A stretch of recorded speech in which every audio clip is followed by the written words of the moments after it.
If you hear noises in the background, it's my cat. He's deciding to take right now to be really annoying. Anyways, today I wanted to talk about the books that I read in high school. So for context, I graduated in May of 2025, and throughout high school I took all AICE classes, which was like the highest level of English you could take. My freshman year I took AICE General Paper, which was mostly about writing discursive essays, but we did also read a novel that year. My sophomore or second year of high school, I was in AICE English Language.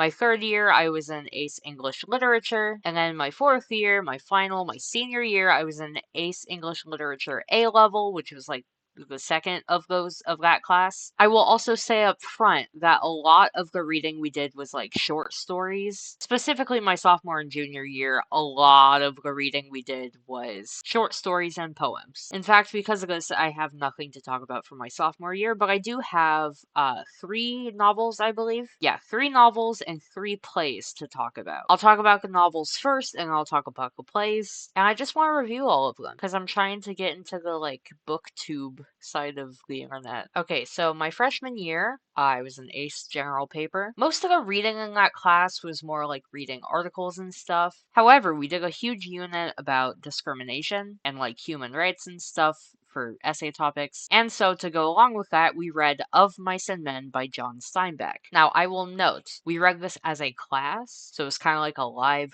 theater audiobook type vibe. I did also physically read the book. I don't own the book because we had class copies, but I just figured I would throw that out there. And no, my white teacher did not say the N-word. It's really good. It shows its age in some ways, like specifically the like one important female character is just referred to as Curly's wife. And this isn't like Into the Woods where a bunch of characters have weird names like that. I've seen people try to criticize Into the Woods for that, but then you also have like Rapunzel's prince. So it's like it's not misogynistic, it's just a writing choice. And this is, yikes. When did this book come out? It's from 1937. So yeah, it shows its age. But I would say it's still like very progressive in a lot of ways. I'm not going to spoil the ending because I do think this is a book everybody should read. Do be aware it deals with some mainly racism as well as violence. So I won't spoil the ending because the ending is like the whole class was like, but it follows these 2 guys, George, I think, and Lenny. Lenny is intellectually disabled. He's definitely like autistic, but also has an intellectual disability. And they go and work on this farm, and this book kind of just follows them doing that. And it surrounds a lot of Lenny's like social issues. Like that's a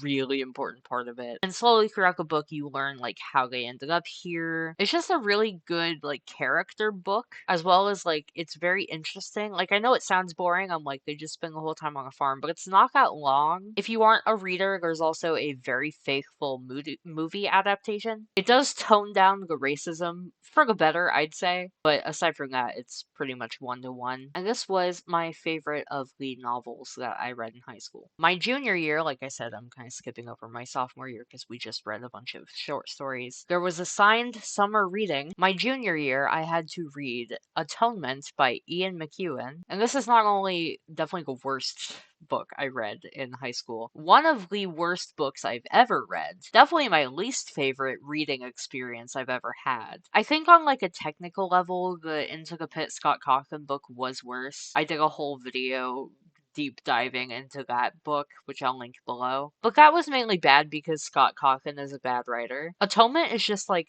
gross. I haven't read any of Ian McEwan's other books. Apparently, this is a critically acclaimed book, which I find fucking crazy. It's not just me, by the way. Like, most of the people in my class who had to read this book did not like it. I think it's a thing that, like, older audiences are gentler on it. It had a movie adaptation, which I did not watch. You could not pay me to watch it, so I can't speak on that. Ian McEwan should not write female characters. So the book is separated into 3 parts. The first part is like the setup for the whole story. The first part and the third part follow this one girl. I think her name was something dumb like Bryony or something. But it's her as a kid and then her as an adult. And then the middle part was the best part and it follows this other guy. So the setup is that Bryony makes a false rape accusation. To be clear, somebody was assaulted, and Bryony did witness it, but she blamed the wrong person, knowing full well that she wasn't sure. And she kind of just did it because she didn't like this guy, which is terrible. And I hate that that's the setup of the book because rape victims need to be taken seriously. So having a book where the whole thing is based around how a false accusation ruined a man's life is annoying. The first section of the book is just following, I think, I'm just gonna call her Bryony, I think that was her name. It's following Bryony as like a kid, and she's a brat, and I hate her. And then she does this awful thing. The second part follows the guy she accused, who was also like dating her sister, I think. I don't know, it's been a couple years since I read this book, and I tried to put most of it out of my mind. But it follows him in the army, I think, during World War II. That part was well written, or well, better written at least. It still had some issues, but it was a lot better, probably because there were no women in it, and like I said, Ian McEwan cannot write women to save his life. I also just love a good, like, in the trenches war story. That part was fine, that part was tolerable. But then the third part follows Bryony again as an adult, and at the end it's revealed she has, like, dementia or something, and I'm just like, I don't fucking care. Don't read this book. It's not a good book. It's gross, it's misogynistic, it's poorly written. I was listening to an audiobook as I was reading along because I have,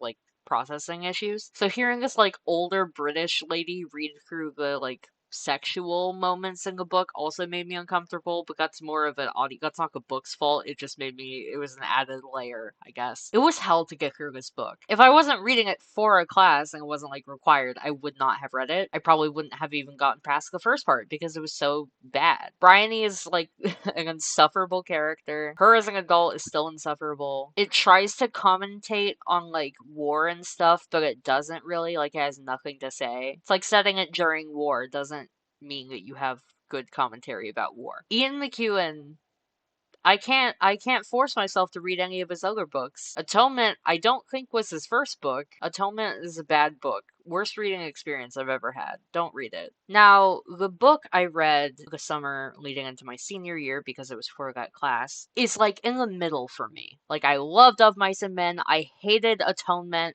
and then I have mixed feelings about Beloved by Toni Morrison. Amazing book. Great book. The last thing I want to do is disrespect Toni Morrison. I think she's a great writer. It just was not for me. Which, like, obviously it wasn't for me. I'm a white guy. But I'm more meaning the writing style. Like, I found the themes that it explored very interesting. I found all the twists in it amazing. I definitely think it's, if you're a reader, I think it's a great book and you should read it. Full stop. I guess it was just a bit, like, above my reading level. Like I said, I have like comprehension issues and stuff. I read generally like a lower level than this book was. So I had a hard time understanding a lot of it, which parts of it you're supposed to be confused about, but a lot of the time, even though I was, I think, reading it alongside an audiobook if I remember correctly. Maybe I was, maybe I wasn't. I don't really know. I definitely did for Atonement because I remember the British lady talking about sex. Yeah, I don't know. I had a hard time getting through Beloved, but not because it was a bad book, or not even because of the content, because it is a very dark book. Like, it deals with, like,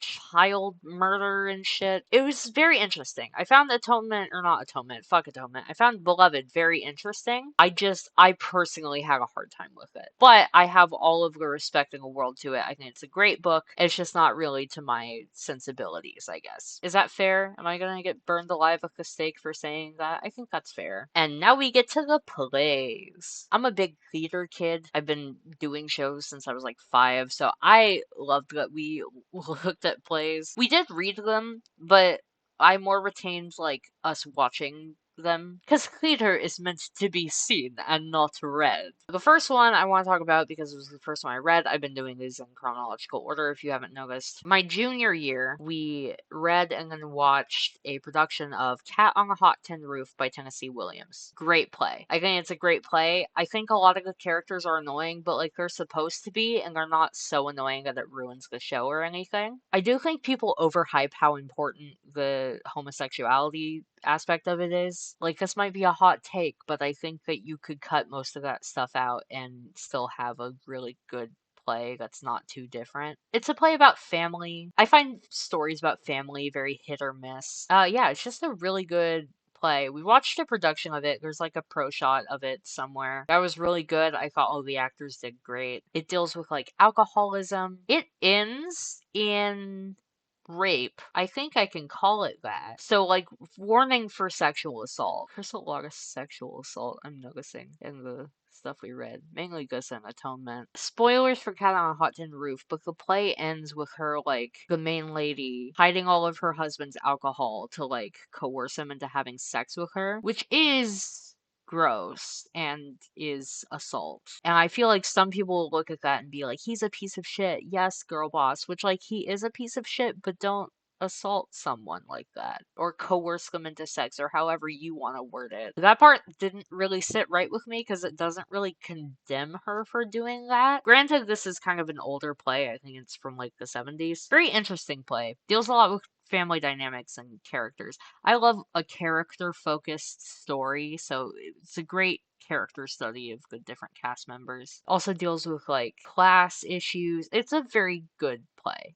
I would recommend it, even though the ending kind of icked me out. Now, my senior year, we did two plays, one of which was my favorite play that I read for high school, not including the shows I did in high school, obviously, which was Long Day's Journey into Night by Eugene O'Neill. I love this play. I love things that explore, like, mental health and substance abuse and, like, serious topics. Let me clarify. I like ones that explore that and do it well. I don't automatically like something just because it explores those topics, because there are lots of things that try to explore serious topics and handle them terribly. Long Day's Journey into Night is interesting because it's very autobiographical, so much so that Eugene O'Neill specifically was like, don't publish this until 20 years after my death, and then his wife published it like 5 years after his death. It deals a lot with alcoholism, abuse, family dynamics. Substance abuse is a major part of it because the mom's an addict. Terminal illness. It's a very depressing play. Because of that, I can't really recommend it to everybody. If you think you can handle it, I think it's a great play. There's a good recording on like YouTube that has Alfred Molina as the dad. That's a production we watched in our class. For that class, I actually did a video essay analyzing